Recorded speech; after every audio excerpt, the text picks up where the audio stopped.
ಮುಂಬೈನಿಂದ ಮಂಗಳೂರಿಗೆ ರೈಲಿನಲ್ಲಿ ಊರಿಗೆ ಪ್ರಯಾಣಿಸುತ್ತಿದ್ದ ವ್ಯಕ್ತಿ ರೈಲಿನ ಶೌಚಾಲಯದಲ್ಲಿ ಮೃತಪಟ್ಟು ರೈಲಿನ ಸಿಬ್ಬಂದಿಯ ಗಮನಕ್ಕೆ ಬಾರದೆ ಮೃತದೇಹವು ಮತ್ತೆ ಅದೇ ರೈಲಿನಲ್ಲಿ ಶೌಚಾಲಯದಲ್ಲಿ ಮುಂಬೈಗೆ ವಾಪಸ್ ಹೋದ ಹೃದಯ ವಿದ್ರಾವಕ ಘಟನೆ ನಡೆದಿದೆ. ಕಿನ್ನಿಗೊಳಿಯ ಮೆನ್ನಬೆಟ್ಟು ನಿವಾಸಿ 50 ವರ್ಷ ಪ್ರಾಯದ ಮೋಹನ್ ಬಂಗೇರ್ ಅವರು ಮುಂಬೈನಿಂದ ಊರಿಗೆ ಮರಳುವ ವೇಳೆ ಶೌಚಾಲಯಕ್ಕೆ ಹೋದಲ್ಲಿಯೇ ಹೃದಯಾಘಾತದಿಂದ ಸಾವನ್ನಪ್ಪಿದರು.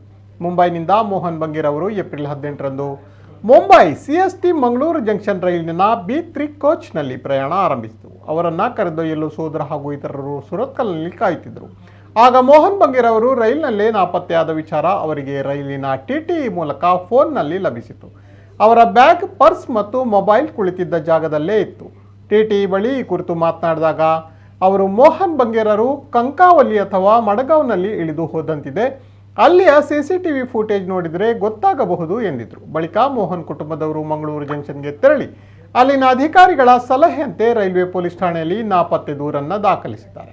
ಈ ನಡುವೆ ಮುಂಬೈಯಲ್ಲಿರುವ ಸಂಬಂಧಿಕರು ಹಲವು ಸ್ಟೇಷನ್ಗಳಲ್ಲಿ CCTV ದೃಶ್ಯಾವಳಿ ಪರಿಶೀಲನೆ ನಡೆಸಿದ್ರು.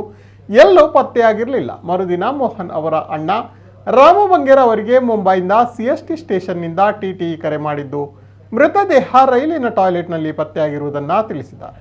ತಮ್ಮನ ಮೃತದೇಹ ಮಂಗಳೂರಿಗೆ ರೈಲಿನ ಶೌಚಾಲಯದಲ್ಲೇ ಬಂದಿತ್ತು. ಆದರೆ ಸಿಬ್ಬಂದಿ ಸರಿಯಾಗಿ ಹುಡುಕಾಡದೆ ನಿರ್ಲಕ್ಷ್ಯ ತೋರಿದ್ರು.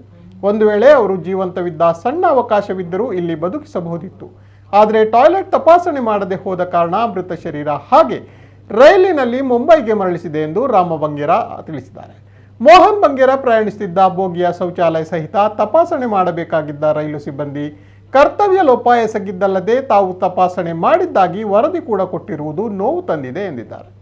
ಮೃತದೇಹವನ್ನು ರೈಲಿನಲ್ಲೇ ಮತ್ತೆ ವಾಪಸ್ ಕಳುಹಿಸಲು ಮರಣೋತ್ತರ ಪರೀಕ್ಷೆಗೆ 10,000 ರೂಪಾಯಿಗಳನ್ನು ಪಾವತಿಸಿದ್ದು ಏಜೆನ್ಸಿಯೊಂದು ಪ್ಯಾಕ್ ಮಾಡಿ ಕಳುಹಿಸಿದೆ. ಆದರೆ ಪಾರ್ಸಲ್ ಇಲ್ಲಿಗೆ ತಲುಪುವಾಗ ದೇಹ ಸಂಪೂರ್ಣ ಕೊಳೆತು ದುರ್ವಾಸನೆ ಬೀರುತ್ತಿತ್ತು.